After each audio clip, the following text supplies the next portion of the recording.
giving God so many excuses that we are not enough, but enough is enough and it's time to do things differently.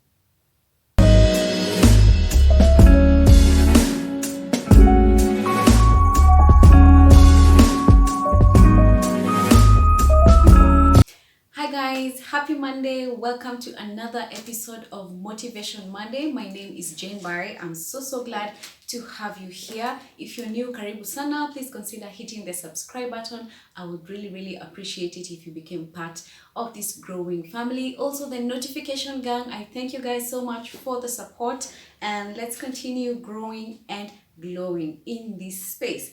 Now today, as per the topic you've seen, we're going to discuss something that I find very interesting, and it really is, what do you have in your hands? And we are going to be getting our encouragement, or rather what we're going to be reading through, from the story of Moses, and this is in Exodus chapter 3 or chapter 4, let's say Exodus chapter 4.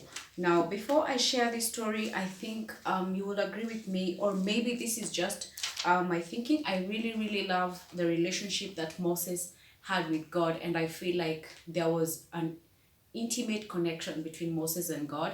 And the more I read about his story and the more I read about the things that happened during his lifetime, I realize that it is very important for us to just have an intimate and personal relationship with God. But today we are talking about something different. We are going to touch on the story of Moses and just some of the things that happened during the time that God commissioned Moses. Now, if we go to Exodus chapter 4, I'm not going to read the whole, all of the verses, but I'm just going to be picking bits and pieces. But I always encourage you, please go back if you have some time, read through the chapter. It really helps to bring things into perspective. Now, chapter 4 verse 1, it says, "Then Moses answered, 'But behold, they will not believe me or listen to my voice, for they will say, the Lord did not appear to you.' The Lord said to him, 'What is it that is in your hand?' He said, 'A rod.' And he said, 'Cast it on the ground.' So he cast it on the ground, and it became a serpent, and Moses fled from it. But the Lord said to Moses, 'Put out your hand and take it by the tail.' So he put out his hand and caught it, and it became a rod in his hand, that they may believe that the Lord, the God their father, the God of Abraham, the God of Isaac, and the God of Jacob, has appeared to you." Now, if we if you read through the story of Moses, when God commissioned Moses, you will realize that Moses was very scared. And Moses was not confident. He did not want to be used by God, or rather he was not sure that he was the right person to be used by God. Now, if you go through that, you'll see that there are excuses that Moses gave to God when God approached him and told him that he needed to go and pass his message to the Israelites. And those 4 excuses that Moses gave to God, God had an answer for them. So when Moses said, "But God, I am not eloquent. I won't know what to say." And God said, "I will help you." And then Moses said, "They won't listen to me." It means that he had fear that even if he was being sent by God, he did not trust that he was able to deliver the message that God wanted him to deliver. Then he also said, "I don't have the skills. I can't speak well." That's also one of the things that Moses doubted and brought to God's attention when he was speaking with God. But when Moses said, "But who am I?" God told him, "Moses, it is not about who you are, it is about who I am and how I can work through you." Now, those are some of the excuses that God gave to Moses, and Moses gave to God. And as I was reading this chapter in my head, I was thinking, personally in my life, I have given God so many excuses as to why I cannot do things. Because sometimes God will give you an assignment, but you will keep dwelling on the excuses. You know, God, I don't think I'm good at this. I don't have the right qualifications. I don't have the right education. I don't have the right social skills. I am not perfect. I am very introverted. I don't think this is, I can do this. You're really putting such a huge responsibility on me. And so on and so forth. And I feel like I'm not the only person, for sure. I know that we always go to God complaining and giving Him excuses as to the things that we are not able to do. And that is where we dwell on. But if we continue reading the story of Moses, this is what happened. After Moses had given God all these excuses or all these fears that he had, then God asked Moses only one question, which is what we have read. What do you have in your hands? What do you have in your hand? And Moses said, I have a stick. A stick, other Bibles call it a rod, or other versions of the Bible call it a rod. And that's all that Moses had. Now, a stick is a stick, really. There's no definition for it. It's just a stick. It can be a rod. It can be used for many things, but at the end of the day, it is just a stick, and it is what Moses had. Then when God instructed Moses to throw the stick on the ground, he turned it into a snake, which scared Moses that he had to run away from it. Then God instructed him to come and touch the tail of the snake, and it turned back into a stick.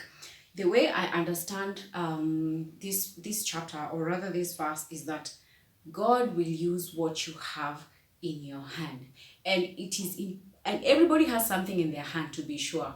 You have that one thing that God can use. But if He has kept asking you, what do you have in your hand? But your focus is, oh God, but I don't have this, but I don't know this, but I can't do this, but I'm not qualified for this, then it means we are focusing on the wrong things. The only question that God is asking us is, what do you have in your hands? Because that is what I'm going to use. Now, if you look at this stick that Moses had, God used it for so many reasons. When he changed it, when he turned it into a snake, it was also to prove to Moses that that is what I will use for people to believe. Because if I perform these signs, then people will believe that actually the God of Israel has sent you to communicate this message to us. Now, the other thing that God performed during that time is He told Moses to put his hand in his bosom or in his pocket, and when it came out, it was white, like he had leprosy. And then he instructed Moses, put it back in your pocket, and when he put it back, it came back to his original hand. Now, these things, of course, in this present time, we call them miracles that used to happen in the Old Testament, but I feel like they still happen in our present situation. It's just that they happen differently. Now, when God asks you what you have in your hand, there's only one duty that you need to do, is to give God that which you have in your hand, because that's what He instructed Moses. You have a stick, give it to me. You have a stick, throw it on the ground. You have a stick, do this with it. You have a stick. And it's the same stick that was used to split the Red Sea. It was also the same stick that was used to bring the water back so that it could finish the Pharaoh and his army. It's also the same stick that I think turned there's some water into blood. I think the water Nile or something. Like if you read through that book of Exodus, there are so many things that stick did.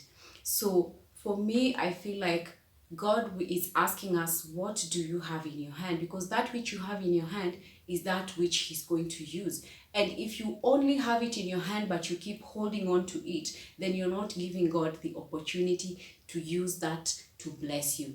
And so my encouragement this morning or for this week is that let us think through what we have in our hands. What do you have in your hand? Because that is what God is going to use. If you give it to Him, He's even going to surprise you. You see, when Moses gave the stick to God, he did not think that he was going to throw it on the ground and then it's going to turn into a snake. So that says that the things that God will do with what you have in your hand are things that you can't even imagine, are things that you can't even fathom.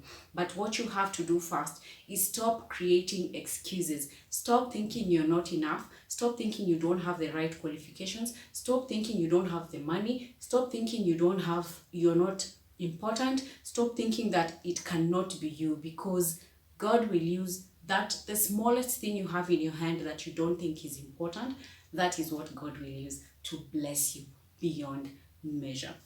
So that's it for me for today's encouragement, and just to encourage you that we all could make a list of what we do not have, but what we have, regardless of how small it is what is important and is what God is going to use.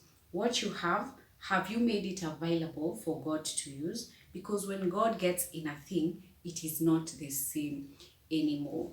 I am encouraged this morning, and I hope you really are as well. I have personally lived my life really telling God that I'm not enough, telling God that no, you can't use me, you can't put me in this situation because I don't know what I'm going to do. You can't bless me with this because I don't know how I'm going to handle it. But I'm slowly learning to say, God, this is what I have. If you will use it for your glory, then I'm more than happy to give it to you. I hope you do get that encouragement, and you get to give God what you have so that He can use it for His glory.